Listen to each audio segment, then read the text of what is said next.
Assalamualaikum warahmatullahi wabarakatuh.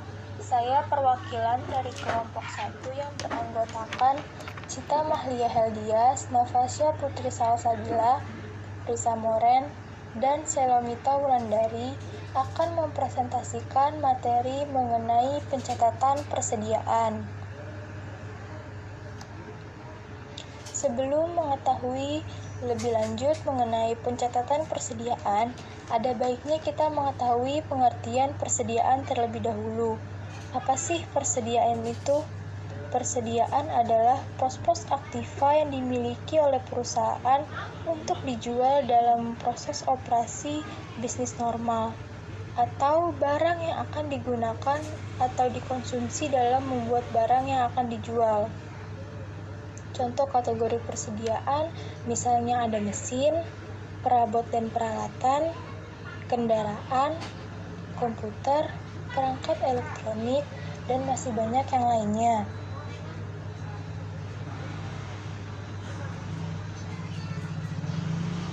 Adapun tujuannya yang pertama yaitu menyajikan informasi kepada perusahaan terkait berapa nilai produk yang sudah dihasilkan atau diproduksi. Nilai ini didapatkan dari selisih nilai perusahaan dengan aset tertentu dan tanpa aset tertentu. Yang kedua, menghitung laba dan rugi dengan melakukan perbandingan antara biaya pokok dengan pendapatan yang berkaitan dengan harga produk. Yang ketiga, menyajikan informasi mengenai persediaan untuk memprediksi aliran kas di masa mendatang, baik oleh investor atau pengguna laporan keuangan lainnya. Persediaan barang dagangan. Persediaan barang dagang didefinisikan sebagai aset perusahaan yang sengaja dibeli dan disimpan, kemudian dijual kembali untuk mendapatkan keuntungan. Dilihat dari jenis operasional perusahaan, tidak hanya barang yang telah diproduksi atau siap jual yang dikategorikan sebagai persediaan. Inventory ini juga mencangkup barang yang sedang dalam proses produksi atau dalam proses penyelesaian, termasuk juga diantaranya bahan baku serta perlengkapan yang akan digunakan dalam proses produksi tersebut.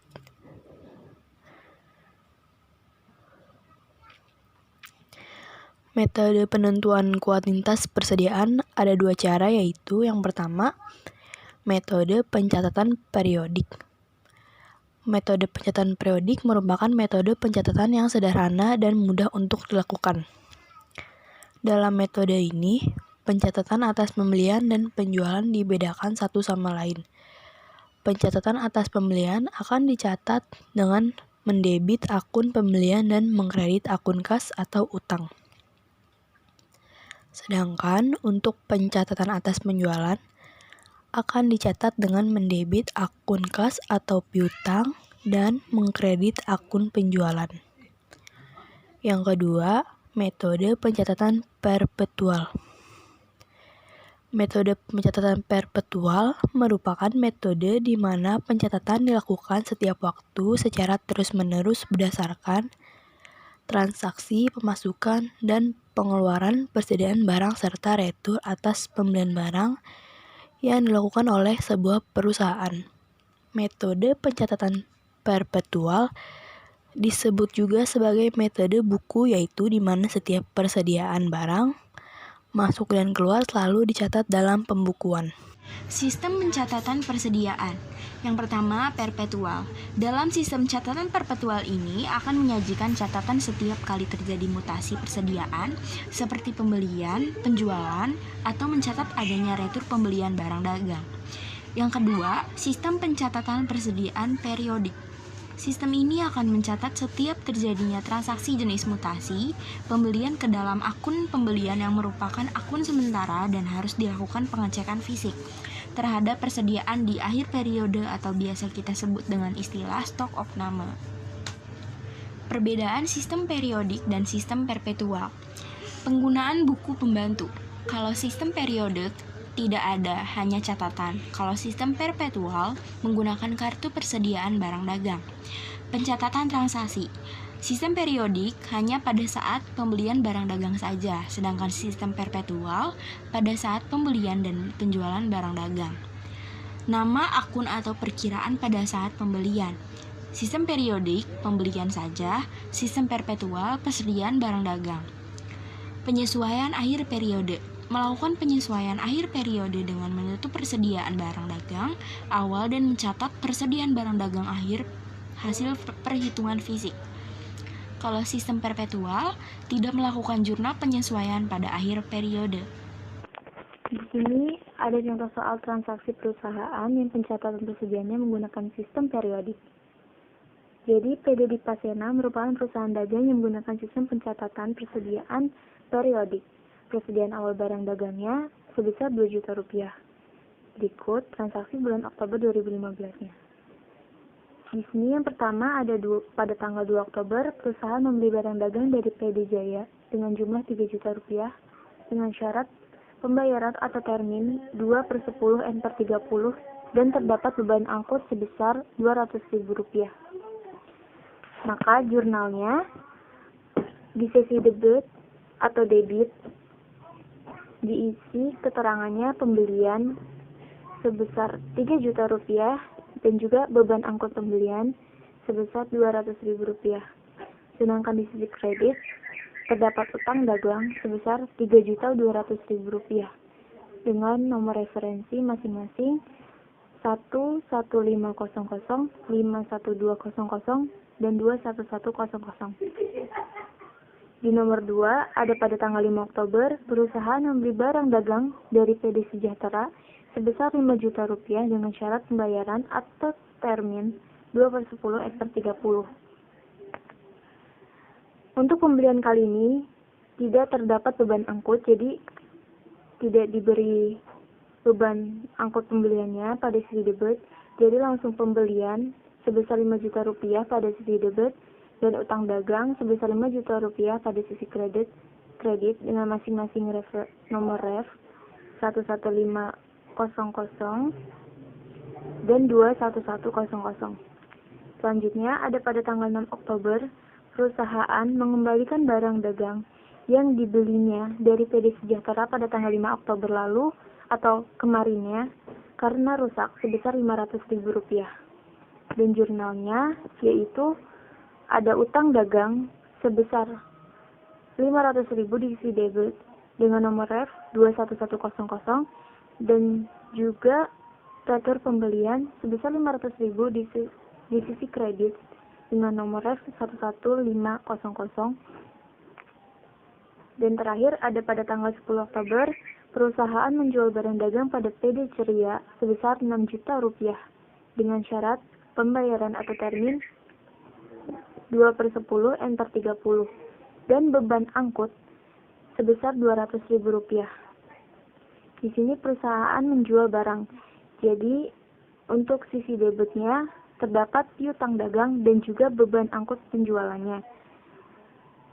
Untuk piutang dagang diisi di sisi debit sebesar 6 juta rupiah dengan nomor ref 11200, sedangkan beban angkut penjualan diisi dengan Rp200.000 di sisi debit dengan nomor ref 91400, kemudian penjualan di sisi kredit dengan nomor ref 41100 di sisi kredit.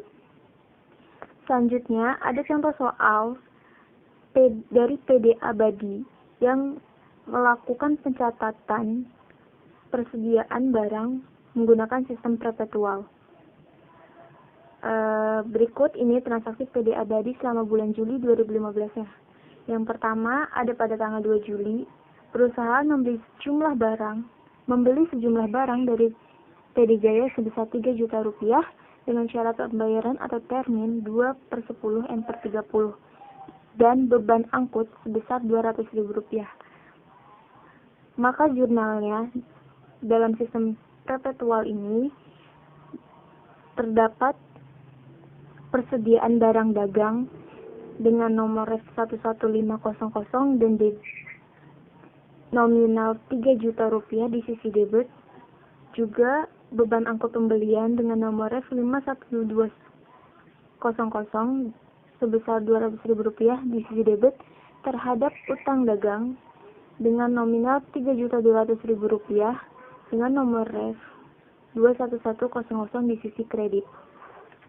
Selanjutnya, nomor 2 ada pada tanggal 5 Juli membeli barang dagang dari PD Sejahtera sebesar 5 juta dengan syarat 2/10 N/30. Maka jurnalnya ada persediaan barang dagang terhadap utang dagang dengan nominal masing-masing Rp5 juta. Selanjutnya ada pada tanggal 6 Juli perusahaan mengembalikan barang dagang yang telah dibeli dari PD Sejahtera pada hari sebelumnya karena rusak sebesar Rp500.000. Maka jurnalnya ada utang dagang terhadap persediaan barang dagang dengan masing-masing nominal sebesar Rp500.000.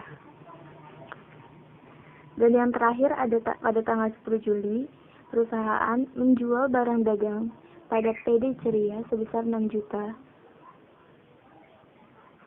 dengan syarat pembayaran 2/10 N/30 dan beban angkut sebesar Rp200.000.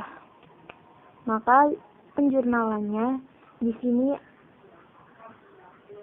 ada piutang dagang sebesar 6 juta dan beban angkut penjualan sebesar 2 juta. Maksudnya Rp200.000 pada sisi debit terhadap penjualan sebesar Rp6.200.000 di sisi kredit. Selanjutnya ada harga pokok penjualannya sebesar Rp4.500.000 di sisi debit terhadap persediaan barang dagang sebesar Rp4.500.000 di sisi kredit. Sekian presentasi PowerPoint dari kelompok kami, kurang lebihnya mohon dimaafkan. Wassalamualaikum warahmatullahi wabarakatuh.